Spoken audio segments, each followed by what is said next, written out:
Student, today I will teach you the second part of the story, The Lost Spring. As I told you earlier, this story is written by Anis Jung, who was a famous story writer and columnist and journalist. The story is divided into two parts. In the first part was taught last time. Today I will teach you second part.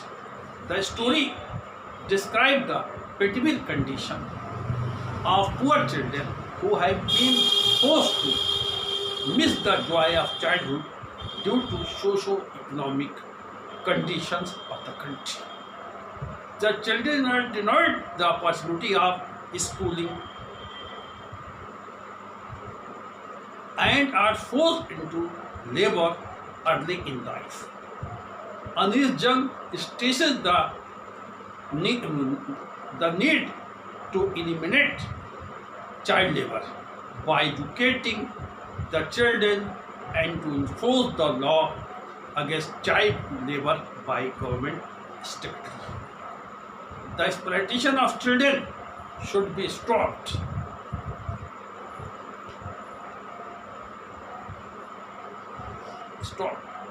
The second part of the story describes the life of Mukesh, who belongs to family of bangle makers in Firozabad.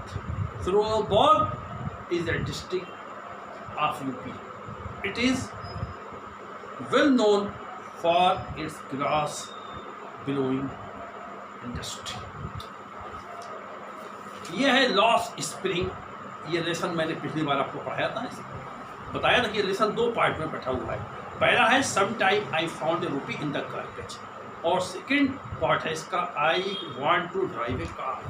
First part पढ़ा दिया था, second part आज पढ़ाएंगे। इसमें writer ने अनीस जंग ने फिरोजाबाद में रहने वाले जो बैंगल मेकर्स हैं, चूड़ी बनाने वाले लोग हैं, उनकी दयनीय दशा को बताया है। भारत में एक कानून है जिसके तहत 14 साल से कम की उम्र के किसी भी बच्चे को किसी भी औद्योगिक कार में नहीं लगाया जा सकता है।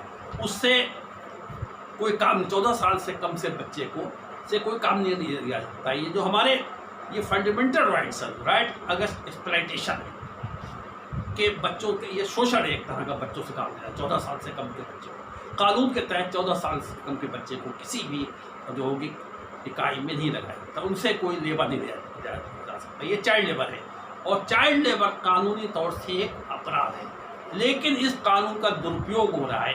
किस तरह से इसका दुरुपयोग हो रहा है हम देखते हैं कि फैक्ट्रियों में, होटलों में, खाने के ढाबों पर छोटे छोटे लड़के काम करते हैं, बच्चे काम करते हैं, घरों में सामान बेचते हैं, डोमेस्टिक लेबर के तौर पर काम करें, छोटे छोटे बच्चे काम करें।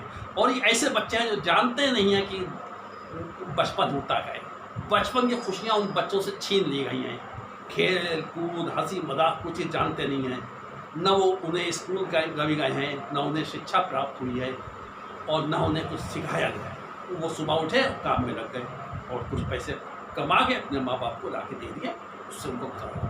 तो किस तरह से ये इसका दुरुपयोग है, जबकि कानूनी तौर से सरकार की जिम्मेदारी है कि 14 साल तक के सभी बच्चों को निःशुल्क और अनिवार्य शिक्षा की व्यवस्था करें। राइट टू एजुकेशन जो है, RTE जो है नियम जो पास हुआ, उसमें भी आया है कि सरकार जो है कक्षा 1 से 8 तक के लिए, यानी 14 साल तक के बच्चों के लिए सबके निःशुल्क और अनिवार्य शिक्षा की व्यवस्था करेगी। लेकिन इस कानून का भी दुरुपयोग हो रहा है, और इसी लेसन में आई वांट टू उसमें बताया गया कि मुकेश नाम का लड़का है, और बहुत से लड़के हैं जो फिरोजाबाद में रहते हैं और वो चूड़ियाँ वगैरह बनाते हैं। अब उन बच्चों की, उन लोगों की जो चूड़ी के उद्योग में लगे हुए हैं, उनकी दयनीय दशा को इस पार्ट में बताया गया। Let us start the this. Mukesh insist on being his own master. I will be A motor mechanic, he announced। Mukesh insist में जोर देना है, जोर दे के कहता है, दबाव डालता है। लोग मुकेश इस चीज़ पर दबाव डालता है कि वो अपना मालिक होगा, यानी अपना मास्टर होगा, अपना स्वामी होगा, किसी का गुलामी नहीं करेगा, किसी की नौकरी नहीं करेगा। मुकेश कहता, मुकेश इस बात को के ऊपर दबाव डालता है, जोर देकर इस बात को कहता है कि वो अपना मालिक बनेगा, स्वयं का मालिक बनेगा, स्वयं का स्वामी बनेगा, किसी का नौकर नहीं बनेगा।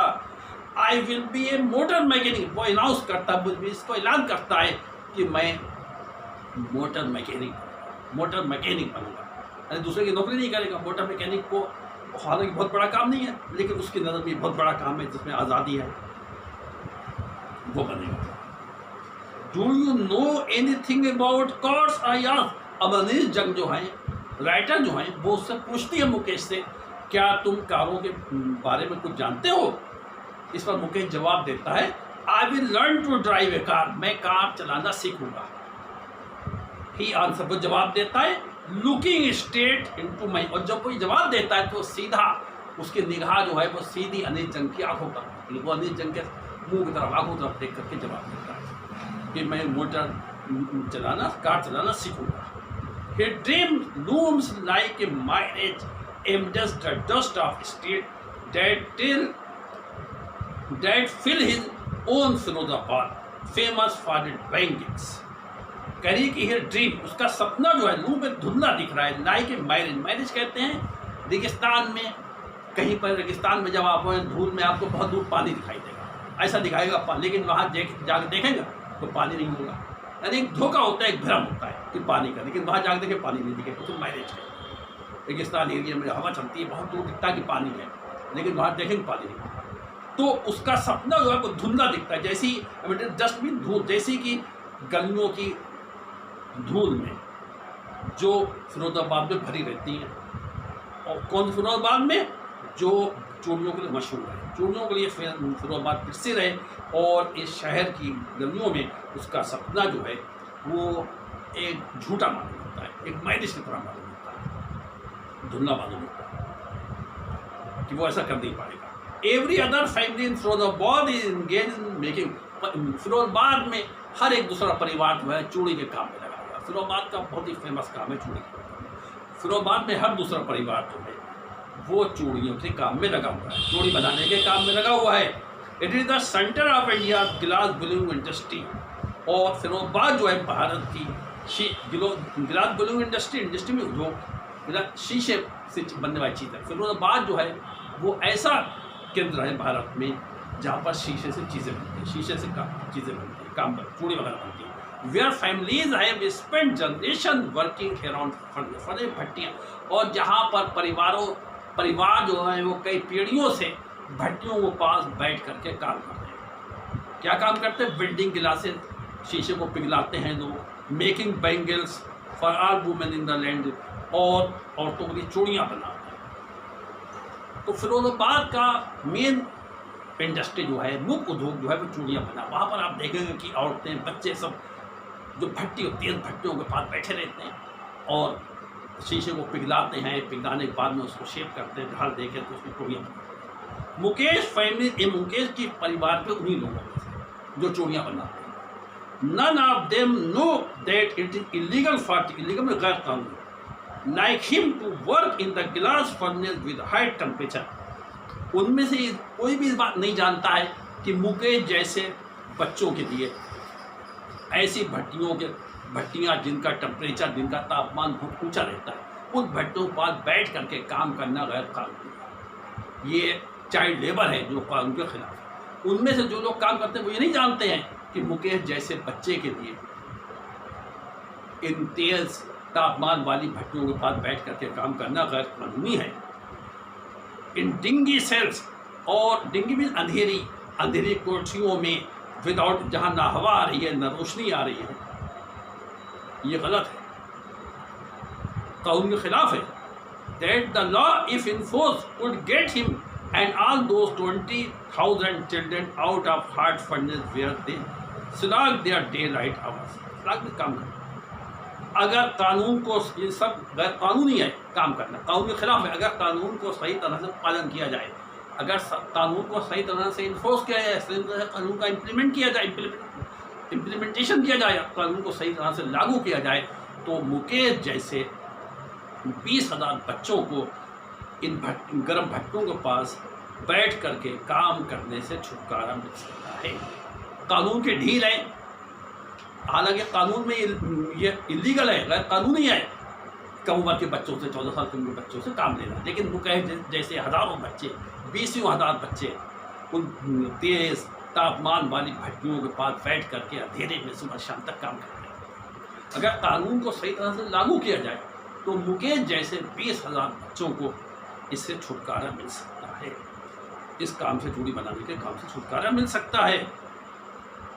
Often losing the brightness of their, और भट्टियों के तेज भट्टियों के पास काम करने से अक्सर बच्चे जो हैं उनकी निगाह कमजोर हो जाती है, निगाह चली जाती है, अंधे हो जाते हैं, निगाह चली जाती है। Mukesh eyes beam as he volunteers to take me home which is probably says he being rebuilt।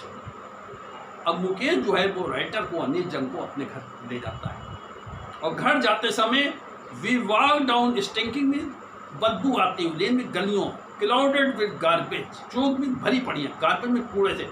अब जब वो राइटर जो है अनिल जंग जो है वो मुकेश के साथ उसके घर जाती होती हैं, तो घर जब जाती होती हैं तो गुजरती हैं ऐसी गलियों में से जिनमें बदबू आ रही, बदबूदार गलियों में से गुजरती हैं जहाँ पर नालियाँ जो है वो कूड़े से भरी हुई हैं, नालियों के अंदर कूड़े से भर गई हैं, चौक हो गई। Past home that remain hovels with crumbling, और घरों की दीवारें जो है गिर रही हैं, और जिन घरों के पास से गुजरती हैं उनकी दीवारें गिर रही हैं, वो अभी दरवाजे टूटे हुए हैं, नो विंडो, कोई खिड़की नहीं है, क्राउडेड विद फैमिली ह्यूमन, और घरों में इंसान और जानवर एक साथ रह रहे हैं, जैसे प्रीमियर स्टेट प्राचीन समय में जैसे घरों में जानवर रहते ऐसी रहे। तो जब अनिल जंग जो है मुकेश के साथ उसके घर जाती हैं, जब घर जाती होती हैं मुकेश उनको घर लेके जाता होता है, तो वो लोग बदबूदार गलियों के में से होकर के गुजरते हैं, जिन गलियों में देखती हैं वो कि नालियाँ जो हैं वो चौक हो गई हैं, नालियाँ भर गई हैं कूड़े से, और घर जो हैं उनके दीवारें टूटी हुई हैं, दरवाजे नहीं हैं घरों में, खिड़कियाँ नहीं हैं, और इंसान बड़े बड़े परिवार हैं जिनमें इंसान और जानवर सब जैसे प्राचीन काल में रहते थे, जानवर के साथ में इंसान, उसमें भेड़ बकरियाँ इंसान सब एक ही कमरे में। He stepped at the door of one such house. He stopped at the door of one such house.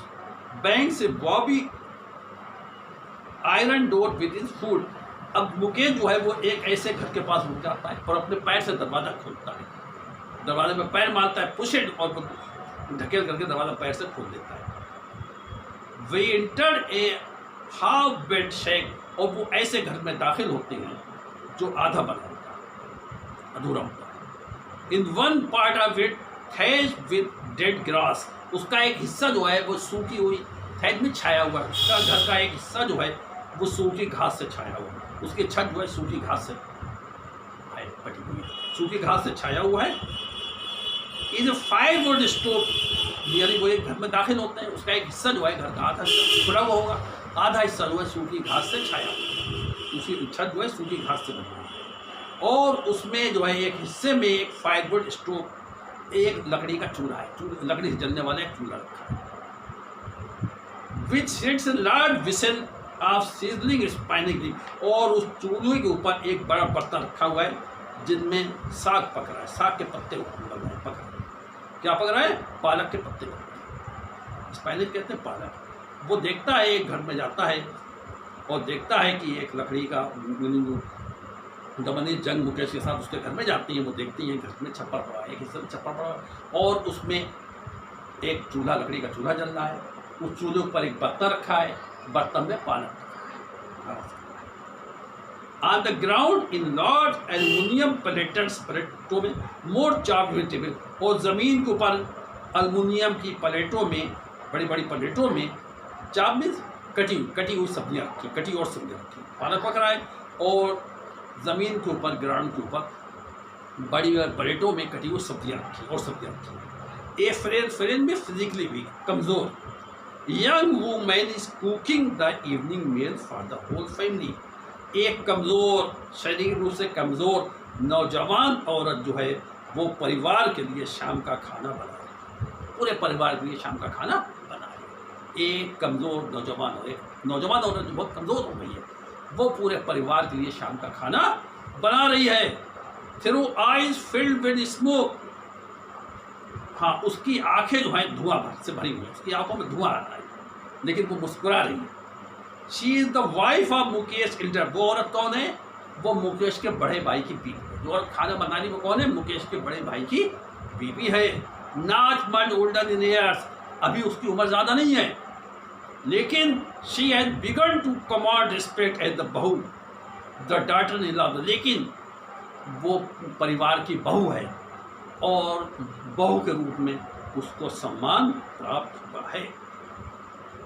हालांकि उसकी ज़्यादा उम्र नहीं है मुकेश की बीवी की, लेकिन वो परिवार की बहू और बड़े बेटे की बीवी है, इसलिए बहू के रूप में या डॉटर इन लॉ के रूप में उसको सम्मान प्राप्त हुआ है। ऑलरेडी इन चार्ज, अब वो 3 आदमियों को खाना बनाती है, 3 लोगों का। हर हस्बैंड, उसका पति मुकेश यानी उसका देवर, और उन दोनों के फादर, उसके ससुर मुकेश और उसके हस्बैंड के फादर, 3 लोगों का।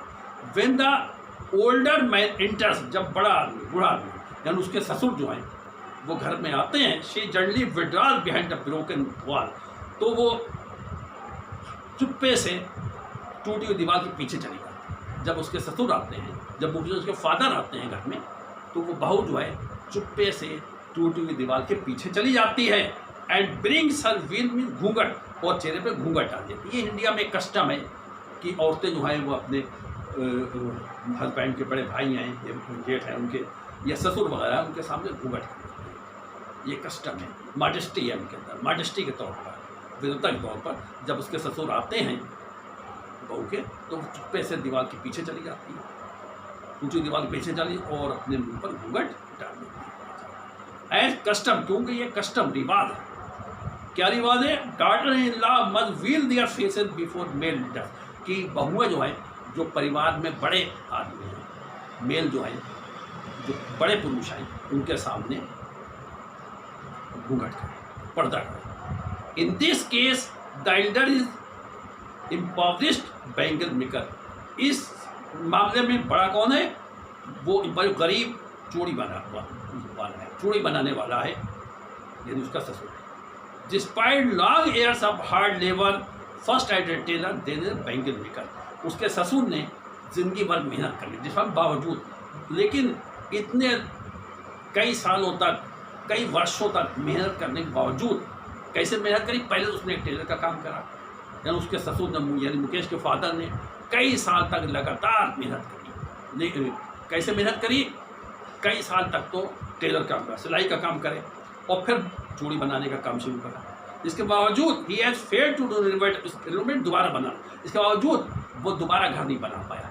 घर जैसा पुराना पूर्वज चला रहा था वैसे ही घर नहीं बना पाया, और अपने बच्चों को और अपने बेटों को स्कूल नहीं। हालांकि उसने बहुत मेहनत करी, मुकेश के फादर ने जिंदगी भर मेहनत करी, पहले सिलाई का काम करते रहे, उसके बाद में चूड़ी बनाते रहे, लेकिन उसके बावजूद वो ना तो घर को दोबारा बनवा पाए जैसा घर था वैसे, और ना अपने बच्चों को स्कूल भेज पाए। All he has manage to teach them what he, जो उन्होंने व्यवस्था करी है, वो व्यवस्था सिर्फ ये करी, जो जानते थे उन्होंने बच्चों को सिखा दिया।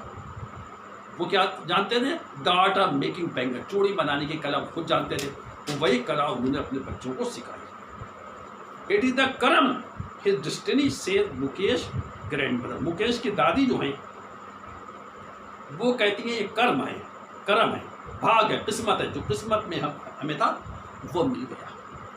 Who has watched her own husband go blind with the dust from polishing the glass of bangle. क्योंकि उनके पति जो थे, यानी मुकेश के दादा जो थे, वो अंधे हो गए थे। चूड़ी की पॉलिश करने से जो धूल निकलती, वो धूल उनकी आंखों में चली गई, मुकेश के दादा के, और वो अंधे हो गए थे। तो मुकेश की दादी कहती हैं, मुकेश की दादी जिन्होंने अपने पति को अंधा होते देखा था, कैसे अंधा होते वो देखा था? चूड़ियों की पॉलिश से जो धूल निकलती उससे अंधा होते वो देखा था। वो कहती है इंसान की किस्मत है, जो किस्मत में लिखा वही मिलेगा। What it fated cannot be abated, जो किस्मत में लिखा उसको कोई टाल नहीं सकता। वो कहती है हमारी किस्मत में लिखा, वो हमें। कहने God even lineage ever be broken, कह रही है जो ईश्वर कहती है, वो ईश्वर की किस्मत में लिखा क्या कभी वो टल सकता है?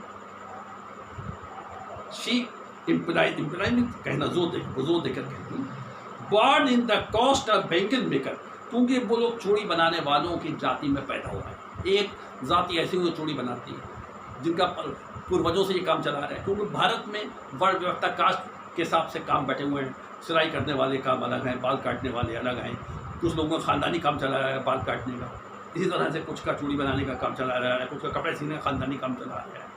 तो वही कह रही हैं, कुछ लोगों का जूते बनाने का ख़ानदानी काम चला रहा है, कुछ लोगों का सफाई का काम चला रहा है, उनके ख़ानदान में सफाई का काम चला रहा है। तो वो कह रही हैं कि वो लोग चूड़ी बनाने वालों के जाति में पैदा हुए हैं, उनकी जाति है चूड़ी बनाने। दे हैव सीन इसके इसलिए उन्होंने चूड़ियों के अलावा कुछ देखा नहीं, तो उनको इस वर्ड में पैदा हुए, ख़ानदान में पैदा हुए, चूड़ी बनाने वालों की जातों में पैदा हुए, इसलिए उन्होंने चूड़ी के अलावा कुछ देखा नहीं। इन द हाउस उन्हें हर जगह चूड़ी दिखती है, घर में, इन द यार्ड आंगन में, और इन अदर एरिया, और हर दूसरे जहाँ वो जाते हैं, हर दूसरे आंगन में, एवरी स्ट्रीट, फिरोजाबाद की हर गली में उन्हें चूड़ी दिखती है। स्पाइरल मीन्स गुच्छे, स्पाइरल्स ऑफ बैंगल, चूड़ियों के गुच्छे, सनी गोल्ड, हर तरह तरह के चूड़ियों गुच्छे, कुछ सुनहरे हैं, पेडी ग्रीन धान की तरह हरे हैं, रॉयल ब्लू हैं, पिंक हैं, गुलाबी हैं, पर्पल, बैंगनी, एवरी कलर, हर कलर के उन्हें चूड़ी के गुच्छे दिखाई देते। जिस तरह के इन धनुष होता है 7 रंग का,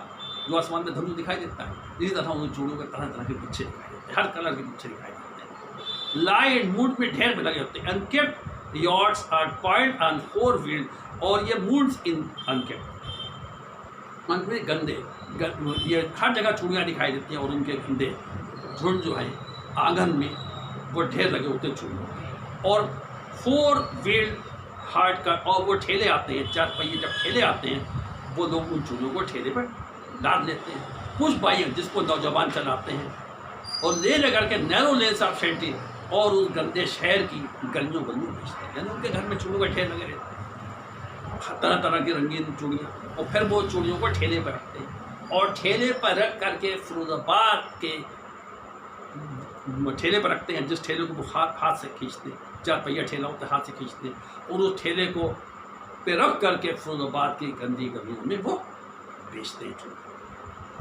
and in the dark hutments, और अंधेरी, हटमेंट कहते हैं झोपड़ियों का झोपड़ा, hutments next to lines of flame of flickering and lamp sit boys and girls with their fathers and mothers welding pieces of colored glass into circle of finger, और इन the dark में, और उन अंधेरी झोपड़ियों में जहाँ पर रोशनी वगैरह का कोई इंतजाम नहीं होता है, उन झोपड़ियों में नौजवान लड़के और लड़कियाँ अपने माँ बाप के साथ बैठ करके लोहे को वो शीशे को काटते हैं, शीशे की वेल्डिंग कर, शीशे को पिघलाते हैं, काटते हैं, और उसके गोले बनाते हैं, गोले बना के चूड़ियाँ बनाते हैं, गोलों को चूड़ियों में काटते हैं। Their eyes are more adjusted to the dark than to light outside. अब अंधेरे में काम करते करते उनकी आंखें भी अंधेरे में रहने के काबिल हो गई, अब उन्हें रोशनी में इतना अच्छा ही लगता है जितना अंधेरे में। That is why they often and up losing, इसी वजह से before they become adult mean व्यस्त इस आई साइड भी आंखों की रोशनी, इसीलिए अंधेरे में काम करते करते जब वो बालिग होते हैं, इन बच्चों बालिग होने से पहले ही इन बच्चों की आंखें चली जाती हैं, उन बहुतों की आंखें चली जाती हैं। अक्सर ऐसा होता है, ये बच्चे बालिग नहीं हो पाते हैं और इनकी आंखें चली जाती हैं, वो अंधेरे में काम करते हैं। Savita a young girl in drape pink dress sits along sword and elderly woman shouldering pieces of glass। Savita जो है, जो एक नौजवान लड़की है, वो हल्के रंग की हल्के रंग का गुलाबी ड्रेस पहने हुए है, और वो एक बड़ी औरत जो है उसके पास बैठी हुई है, उसके साथ बैठी हुई है, और वो शीशे को जोड़ रही है, जोड़ रही है, शीशे जोड़ लगाने लगी। As her hands move materially like the tongue of, और उसके हाथ जो है मशीन की तरह चल रहे हैं।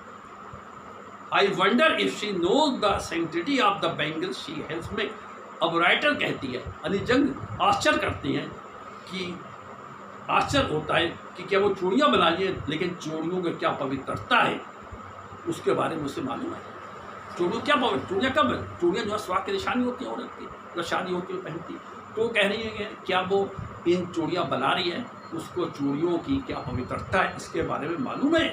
It is symbolize Indian women suhag. ये चूड़ियाँ जो हैं वो एक हिंदुस्तान की भारतीय लड़की की सुहाग का प्रतीक है। ऑस्पिशियस और ये मैरिज में बहुत शुभ माना जाता है, मैरिज में इनका विशेष महत्व है। It will dawn on her suddenly one day when her head is draped with a red veil, जिस उसकी शादी होगी और उसका सर जो है वो लाल घूंघट में लिपटा होगा, रेड में लिपटा कवर होगा।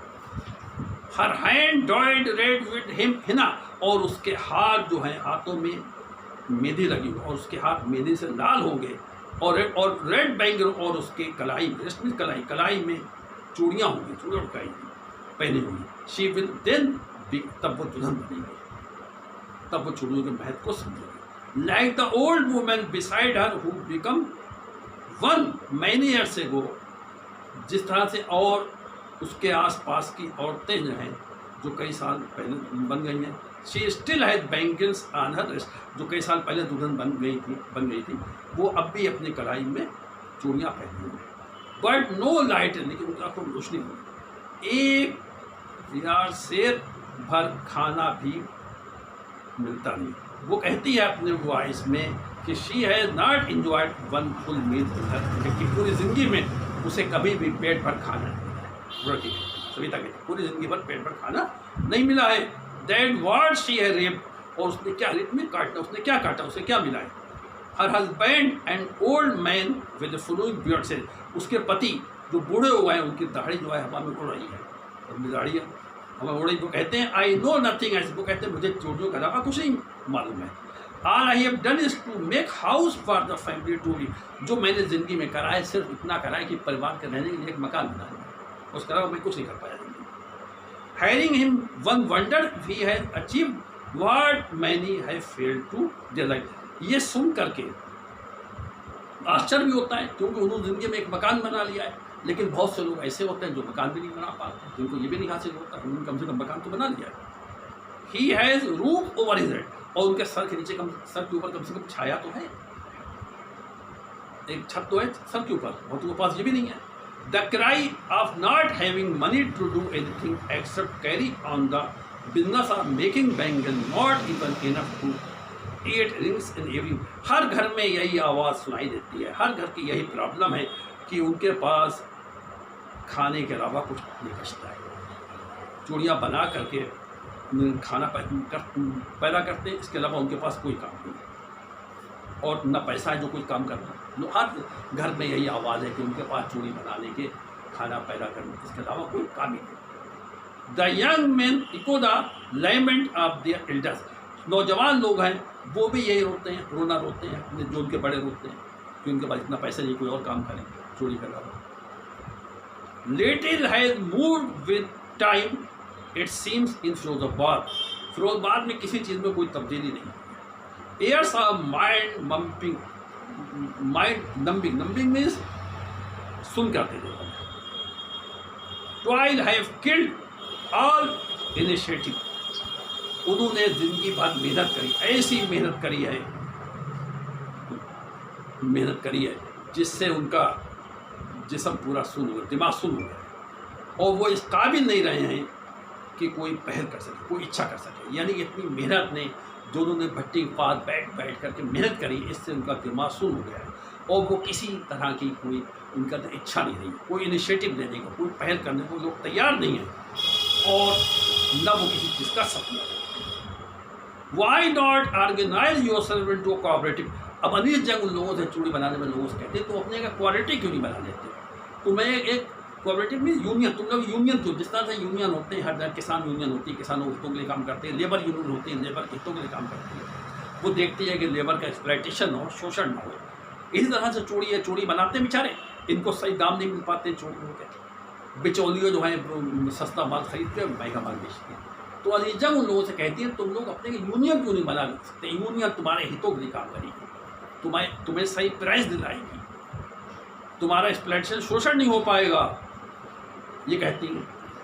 अनिल जंग कहती हैं आई आज के group of young man who have fallen into vicious circle of middle man, ये अनिल जंग उन लोगों से कहती हैं, उन नौजवानों के समूह से कहती हैं जो दलालों के चंगुल में फंस गए, उसी तरह फंसे हुए जिस तरह से उनके पूर्वज, उनके पिता और पूर्वज फंसे थे दलालों के चंगुल में। दलालों ने उन्हें बर्बाद कर दिया, दलालों ने उनका शोषण किया।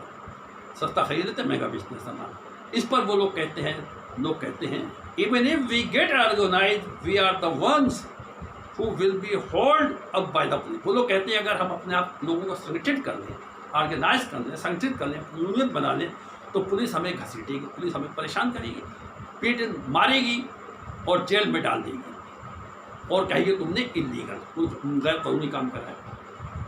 ऐसा क्यों होगा? क्योंकि ये बिचौलिए जो है ये बहुत ही बड़े बड़े लोग हैं, इनके ऊपर बड़े बड़े पॉलिटिशियन का हाथ है, और अगर ये गरीब लोग अपना संगठन बनाएंगे तो किसी न किसी केस में उनको फंसा देंगे।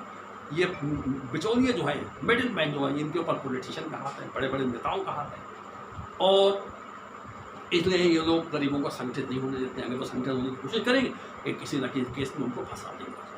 तो वही लोग कह रहे हैं कि अगर हम लोग यूनियन बनाएंगे तो ये बड़े लोग हैं, ये मिडिल मैन जो हैं, ये पुलिस के ज़रिए हमको फंसवा देंगे, पुलिस के झटवा के पिटवाएंगे और जेल में डलवा देंगे। देयर इज़ नो लीडर, और उनमें कोई लीडर नहीं है, कोई ऐसा आदमी नहीं है जो लोगों का, इन गरीब चूड़ी वाले वालों को नेतृत्व कर सके, जो उनको रास्ता दिखा सके। नो बट कुल हेल्प देम सी थिंग, और कोई उनको ऐसा नहीं है जो उनको अलग से चीज़ें दिखा सके। देयर फोरफादर्स आर टायर्ड, और उनके पूर्वज जो ऐसे थके हुए हैं जैसे ये बच्चे थके हुए हैं। ये बच्चे चूड़ियाँ बनाते बनाते थक गए हैं, उनके ज़िंदगी का कोई मकसद नहीं रहा है, ज़िंदगी में कोई खुशी नहीं रही है। ऐसे उनके माँ बाप, they talk endlessly in the spiral that moves from poverty, वो सिर्फ बात करते हैं हमेशा गरीबी की। ऐसी उनकी बात देखें आप तो, गरीबी, उदासीनता, लालच और अन्याय की बात करें। वो हमेशा यही बात करें कि हमारे अंदर गरीबी है, हमारे अंदर हमारी तरफ कोई ध्यान नहीं देता है, लोग बहुत लालची हो गए हैं और हमारे साथ बहुत अन्याय हो गया है। हमेशा वो ऐसी बात कर रहे हैं, इसके अलावा कोई बात नहीं। Listening to them I see two distinct words, अब उनको देख करके लेखक को, अमीर जन को अलग अलग तरह की विभिन्न प्रकार की दुनिया दिखाई देती है। एक बरद एक परिवार की, कॉट इन वेब में जाल, ऐसे परिवार की जो गरीबी के जाल में फंसा हुआ है, बर्डन बाय द स्टिग्मा, और उसके ऊपर जात का स्टिग्मा, कलंक है कि ये इस जात के इसलिए चोरी करावा कोई काम ही नहीं कर सकता। इन विच दे आर बॉर्न, वो जात जिसमें वो पैदा हुए हैं, वेश्या सद के और वो साहूकार के जाल में फंस गए, मिडिल मैन के, और पुलिस है जो कानून के मानने वाले, वो तो उनके जाल में फंसे हुए हैं। द ब्यूरोक्रेट्स नौकरशाह लोग हैं, और पॉलिटिशियन, राजनीतिक, ये सब शोषण कर रहे हैं। Together they have imposed the baggage on the child that he can not, और सबने मिल करके बच्चों के ऊपर ऐसा बोझ लाद दिया है जिसको वो बर्दाश्त नहीं कर सकते, जिसको वो हटा नहीं सकते। ऐसा बोझ लाद दिया बच्चों के ऊपर, चाइल्ड लेबर का, ऐसा बोझ को चाइल्ड लेबर से बच ही नहीं सकते। Before he is aware he accept it naturally as his father, जब बच्चे को उसके बारे में पता भी चलता है, वो कि ये चाइल्ड लेबर है, जब उसको उसके बारे में पता चलता है तो उससे पहले ही वो उसको प्राकृतिक रूप से उसको स्वीकार कर लेता, स्वाभाविक रूप से स्वीकार करता। हमारे बाप ने स्वीकार करता, हम भी करेंगे, इसके अलावा कुछ देखा नहीं। To do anything else would mean to dare, अगर कोई दूसरा काम करना चाहेगा तो इसका मतलब होगा हिम्मत करना, साहस करना, और daring is not part of his good, और हिम्मत करना बच्चों को सिखाई नहीं जाता। बच्चों को कभी इस बात की शिक्षा ही नहीं दे सकती कि साहस पैदा करो। अगर कोई और काम चोरी के अलावा, बनाने के अलावा और कोई बच्चा काम करना चाहेगा तो उसका मतलब होगा हिम्मत करना, साहस करना, और साहस करना, साहस की बातें उनको कभी सिखाई नहीं जाती, और साहस करना जो उनकी शिक्षा का अंग नहीं होता। जब वो बढ़ते हैं तो उन्हें साहस करना सिखाया नहीं जाता है।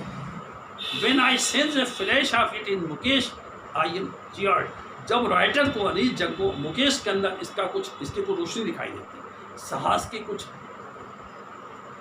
प्रकाश दिखाई देता है, तो आई एम चीयर्ड, वो खुश होती है। जब मुकेश ये कहता है कि आई वांट टू बी, मैं मोटर मैकेनिक बनना चाहता हूँ, तो उनको लगता है ये कुछ हिम्मत कर रहा है, अपने पारिवारिक काम को छोड़ना चाह रहा है। He will go to garage and learn, वो गैराज में जाएगा, गैराज कहते हैं जो गाड़ियाँ खड़ी होती, गाड़ियाँ बनती, वहाँ जाएगा और सीखेगा motor mechanic. But the garage is long way, लेकिन गैराज उसके घर से बहुत दूर है। आई विल वर्क, लेकिन वो जोर देकर कहता है कि मैं वहाँ पैदल चले जाऊँगा। Do you also dream of flying a plane, अब अनीश जंग बच्चे से कहती क्या तुम जहाज़ उड़ाने का भी सपना देखते हो? तो मोटर चलाने का सपना देखते हो, कार चलाने का, जहाज उड़ाने में सपना देखते हो। ही सडनली इस पर वो खामोश हो जाता है, अचानक खामोश हो जाता है। नो ही सेज, वो कहता नहीं, स्टेरिंग एट द ग्राउंड, जमीन की तरफ वो देख कर कहता है नहीं नहीं। In his small murmur there is an embarrassment that he has not turned into regret. अब उसके बड़बड़ाने में जो हल्की आवाज़ में बोलता है, एक तरह की परेशानी है जो अभी पछतावे में नहीं बदली है। उसको पछतावा नहीं होता है जो उसने कहा। He is content to dream of car, content means संतुष्ट, वो कारों का सपना देख करके ही संतुष्ट है, कार चलाने का सपना देख करके संतुष्ट है। क्योंकि he says hurling down the street, क्योंकि उसे अपने शहर की गलियों में कारें चलती हुई दिखाई देती हैं। Through airplane fly over, Firozabad में हवाई जहाज बहुत कम, बहुत ही नहीं हवाई जहाज उसको उड़ते हुए दिखाई देते हैं। ओके।